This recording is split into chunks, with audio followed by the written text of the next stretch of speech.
এখন থেকে আপনি নিজেই জানতে পারবেন যে আপনি অন্য কোথাও কফলা হইতে পারবেন কিনা। এর জন্য আমাকে বা অন্য যারা ভিডিও তৈরি করে বা কোনো বক্তব্যে গিয়ে আপনার জিজ্ঞাসা করতে হবে না যে ভাই আমি আসদো কফলা হতে পারবো কি। অবশ্য এর আগেও আপনাদেরকে অনেকবার বলেছি, তবে এবার একেবারে প্র্যাকটিক্যালি আমি আপনাদেরকে দেখিয়ে দিব। অনেক প্রবাসী ভাই আছেন নক দিচ্ছেন যে ভাই আমি আমার ম্যাচ শেষ হয়ে গেছে, আমি অন্য জায়গায় কফলা হতে পারবো কি না, আমার মালিক জানতে পারবে না, আমার কোম্পানি জানবে না, বা তাদের কাছে মেসেজ যাবে কি না, আমার কোনো সমস্যা হবে কি না। এই যে বিভিন্ন ধরনের প্রশ্নগুলো আপনারা করে থাকেন। আবার বিশেষ করে এই মুহূর্তে আমাদের অনেক প্রবাসী ভাই জানতে চাচ্ছেন যে ভাই আমি যদি এই মুহূর্তে, যেহেতু আমার আকামা করে না মালিক, আমি যদি ভাইয়া যাই সেক্ষেত্রে মালিক আমার ক্ষতি করতে পারবে কিনা। সর্বপ্রথম আপনাকে যেটা করতে হবে, এই তথ্যগুলো যাচাই করার জন্য আপনার কিউআই অ্যাকাউন্ট বাধ্যতামূলক থাকতে হবে। যাদের কিউআই অ্যাকাউন্ট নাই কীভাবে রেজিস্ট্রেশন করবেন, স্ক্রিনে দেখুন এই যে ভিডিওটা, আমি লিঙ্ক দিয়ে দেবো কমেন্ট বক্সে, সেখান থেকে ভিডিওটা দেখে আপনি এই অ্যাকাউন্টটি রেজিস্ট্রেশন করে নেবেন। এবং অনেক প্রবাসী ভাই আছেন যারা এক্সিটের জন্য আবেদন করেন, আপনাদের মেসেজ আসে না, বা কিউআই থেকে সবার মেসেজ আসে, অনেক প্রবাসী মেসেজ আসে না। কেন আসে না? কারণ আপনি কিউআই রেজিস্ট্রেশন করেননি। তা অবশ্যই কিউআই অ্যাকাউন্টটি রেজিস্ট্রেশন করে রাখবেন। সরকারের যত আপডেট মেসেজের মাধ্যমে সেটা আপনি জানতে পারবেন। চলুন, এই তো গেল আপনি কিউ অ্যাকাউন্ট রেজিস্ট্রেশন করার পর অ্যাকাউন্টটি ওপেন করবেন। ওপেন করার পর উপরে দেখেন 3টা ডট আছে শর্টকাট, এটাতে ক্লিক করবেন। ক্লিক করলে আপনার যে ডিটেলসগুলো এখানে আছে আপনি এখানে দেখতে পারবেন। সরাসরি আপনি নিচে চলে আসবেন। নিচে আসার পরে এই যে দেখেন স্ক্রিনশটটা আমি স্ক্রিনশট দিয়ে রাখছি, এটাতে দেখেন এখানে 3টা অপশন।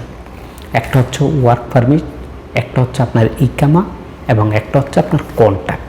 3টে এখানে দেখেন।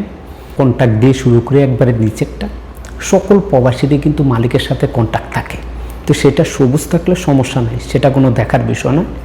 2 নম্বর অর্থাৎ মাঝখানে যেটা আছে লেখা ইকামা, লাল হয়ে লেখা আছে যে উইদাউট ইকামা।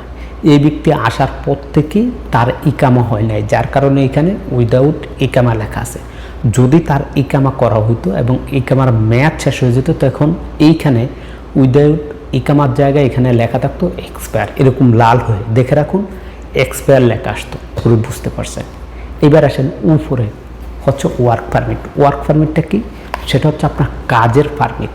আপনি যে সৌদি আরবে আসছেন, আপনার মালিকের আন্ডারে আসছেন, সেই মালিকের আন্ডারে আপনি যে কাজ করবেন, এই কাজের একটা পারমিট বলতে পারেন এইটা। এই পারমিটটা সেম আপনার ইকামার মতো। আপনার ইকামা যদি 3 মাসের করে থাকে, আপনার এই ওয়ার্ক পারমিট অর্থাৎ কাজের পারমিটটা 3 মাস থাকবে। 6 মাসের করলে 6 মাস, 9 মাসের করলে 9 মাস।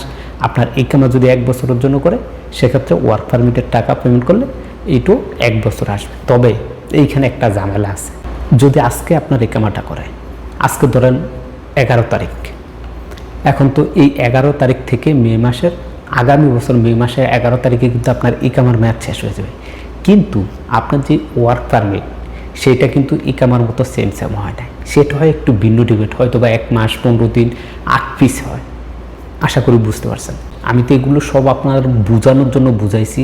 এইবার আপনি কিভাবে বুঝবেন যে আপনি অন্য কোথাও কফলা হইতে পারবেন। এর জন্য এখানে দেখেন ইকামা, আপনার যদি ইকামা এক্সপায়ার হয়ে থাকে তাহলে এক্সপায়ার আসবে। আর ওয়ার্ক পারমিটেরও এখানে এক্সপায়ার হতে হবে, অর্থাৎ মেয়াদ শেষ হতে হবে। যদি এই 2টা মেয়াদ শেষ হয়ে থাকে, সেক্ষেত্রে আপনার মালিককা, আপনার কোম্পানিকা কেউ আপনাকে আটকায় রাখতে পারবে না। আপনি অন্য জায়গায় নির্দ্বিধায় কফলা হয়ে যেতে পারবেন। আশা করি বুঝতে পারছেন। ভিডিওটা বেশি বেশি করে শেয়ার করবেন, আমাদের হাজার হাজার প্রবাসী ভাই উপকৃত হবে।